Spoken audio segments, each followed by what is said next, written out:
I had a client who was one of the ride-hailing apps, right? And it was very, very difficult because, like, you and I, it's like, every one of us who rely on a public transport service will know that we cannot rely on cabs. The LRT doesn't connect us from point A to point B, right? But at the same time, the taxi drivers just hate the ride-hailing apps. So what do?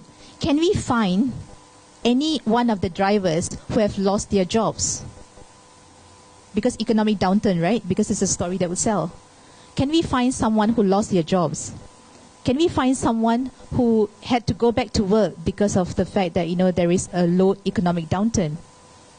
Then when this idea started playing in my head, I went to the client and I said, can we have this? They said yes.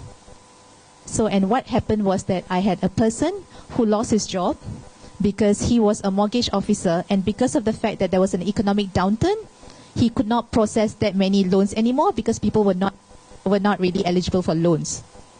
So I got one person that way. Another one was a single mom, and she had 3 kids.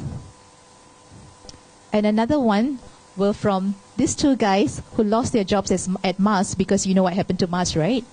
And guess what? All of them were ride-hailing drivers. So all these guys, I got them together, presented them to the media, and I didn't do anything. She did all the talking, she did everything else, and guess what? We had 3 full-page coverage in that particular newspaper, and it was also carried in the online portals, and it was shared and shared and shared. And what did it make the regulatory guys do? Because now it's not just about the taxi drivers that you're thinking about, right? It is about the fact that the people who are driving these cars, the people element.